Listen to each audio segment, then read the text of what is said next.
emptiness in your life isn't because you don't have enough rights. You have all the rights there are. You have more than you should.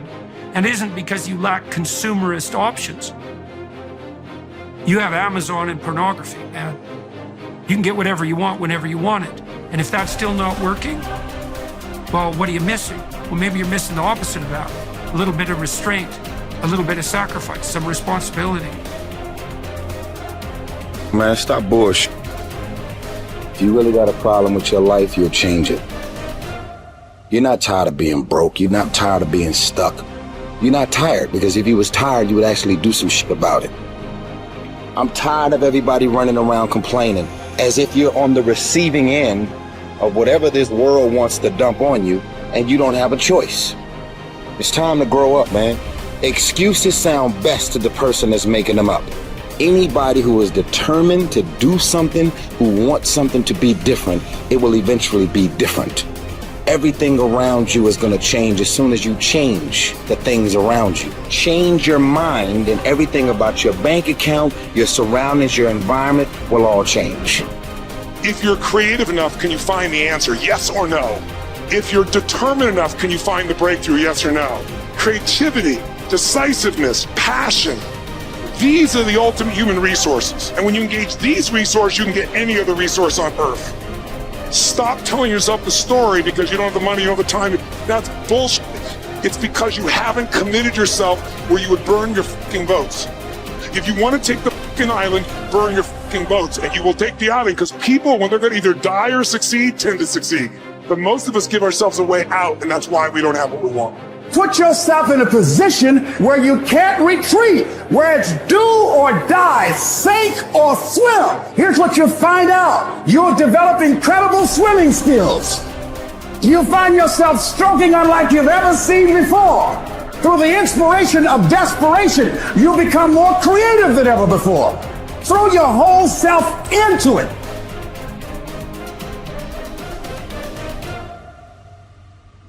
I'm talking about grit. I'm talking about endurance. Just having more stamina than they got. In order to get to the next level, you gotta sacrifice. You gotta take risks. You gotta be willing to do by faith whatever you're asked to do. Listen to me, there are no shortcuts to success. There are no discounts to success. It's always sweat. It's always blood. It's always tears. You always have to give all to be the best. Yes, it's hard, but I ask for it, and I'll do whatever it takes to maintain it. It is not easy, but I'm not about to quit. I'm not about to give up.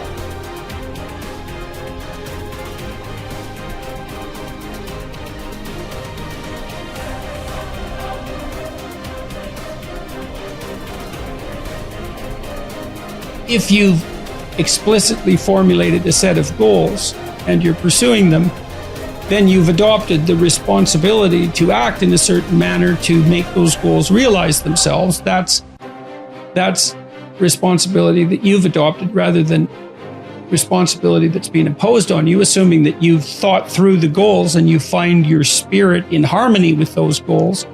You can consult your resentment. I think that's a very useful step. If you find yourself angry and bitter about the things that you are responsible for doing, then that's an indication that you might be operating under some unhealthy compulsion, that you're rebelling, and that's the reason for the resentment against the insistence that you act in a certain way.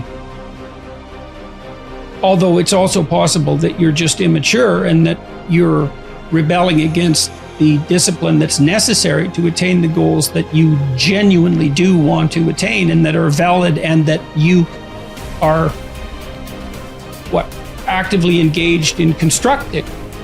So you have to get that straight, and some of that's a consequence of thought, and again, some of that's a consequence of discussion with other people with whom you're intimate enough to have a conversation like that, and perhaps they have conversations about similar things with you if you're fortunate. At the end of God's creation, describing how order emerges from chaos, or being from potential, there's this strange line, which is probably the most important line that's ever been written in our culture, at the basis of our culture. And that is that men and women are made in the image of God. And what does that mean? Well, if God is that which confronts potential with truth and courage and makes what's good out of potential, that seems to indicate that we have the same faculty. Like on a smaller scale, we're not omniscient, but we're not bloody well nothing. You know, our conscious is integrally tied into the structure of being in some manner we don't understand. And it certainly is the case that we take what isn't and turn it into what is. That's something, man. That's quite the trick we've been able to manage. And so we're made in that image. And so what are we supposed to do? Well, that's what we're supposed to do.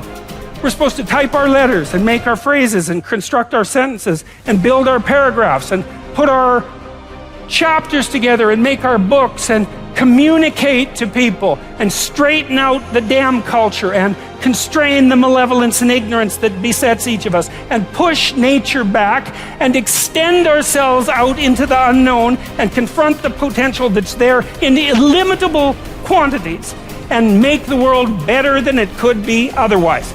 To move it away from hell, and it can certainly become that, and toward heaven to the degree that we can manage that. And that is a good enough goal. That's the thing.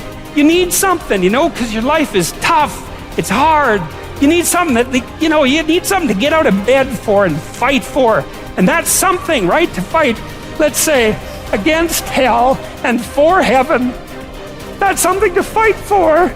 Just, you know, if you want to be convinced about this, like read a little bit about hell.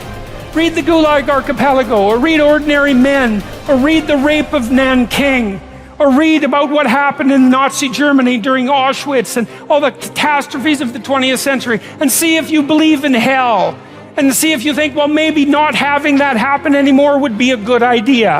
And then think about maybe that's something you could contribute to. And then it wouldn't have to happen anymore. And that would be a good thing, and God only knows what great things we could manage under such conditions. We're becoming incredibly technologically powerful. And what would it be like if we became equally wise?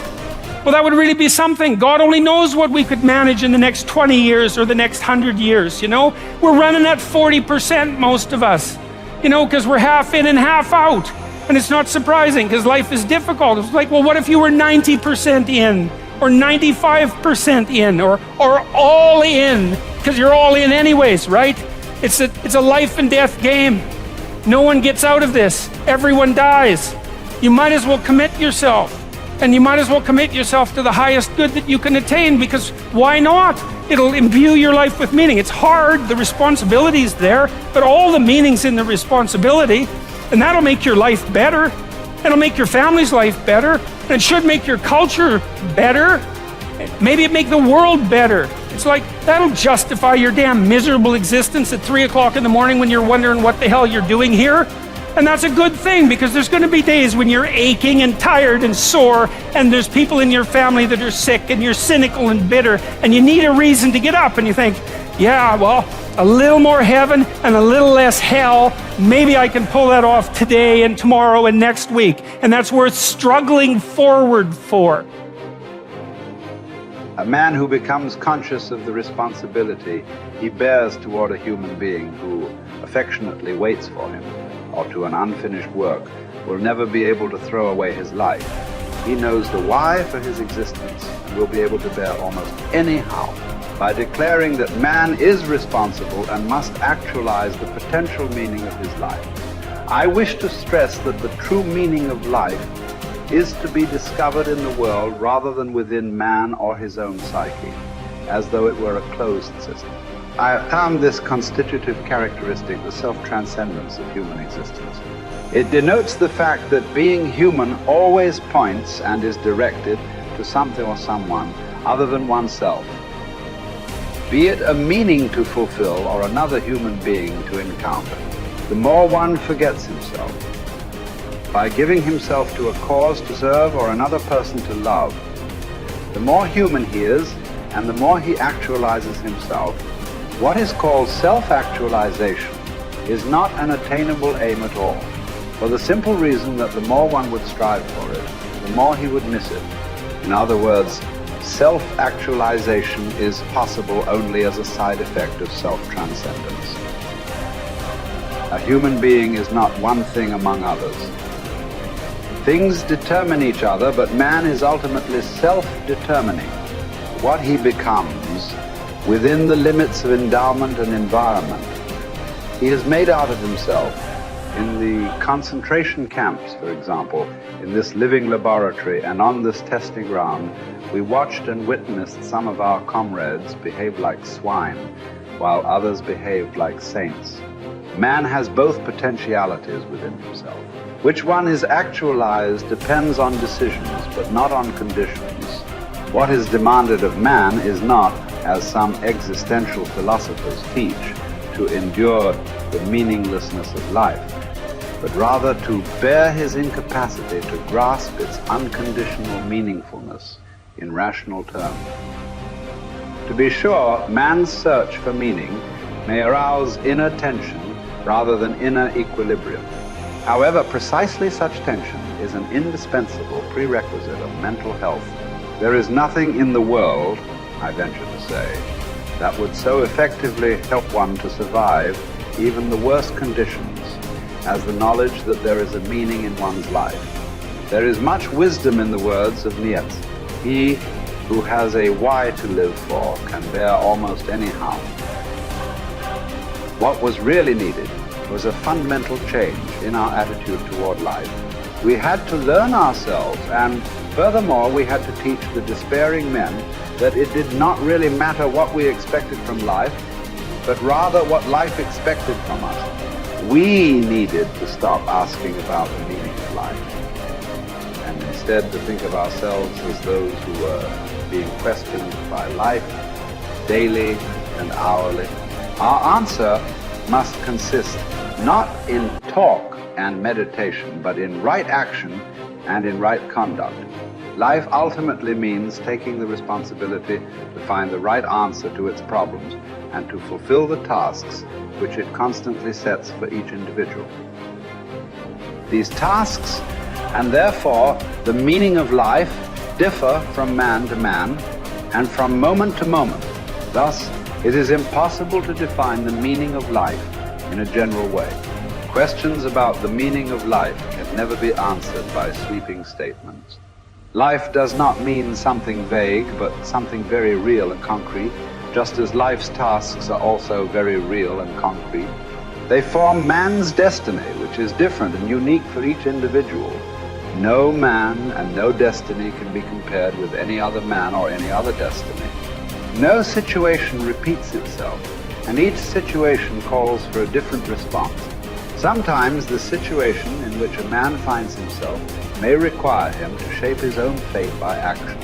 At other times, it is more advantageous for him to make use of an opportunity for contemplation and to realize assets in this way.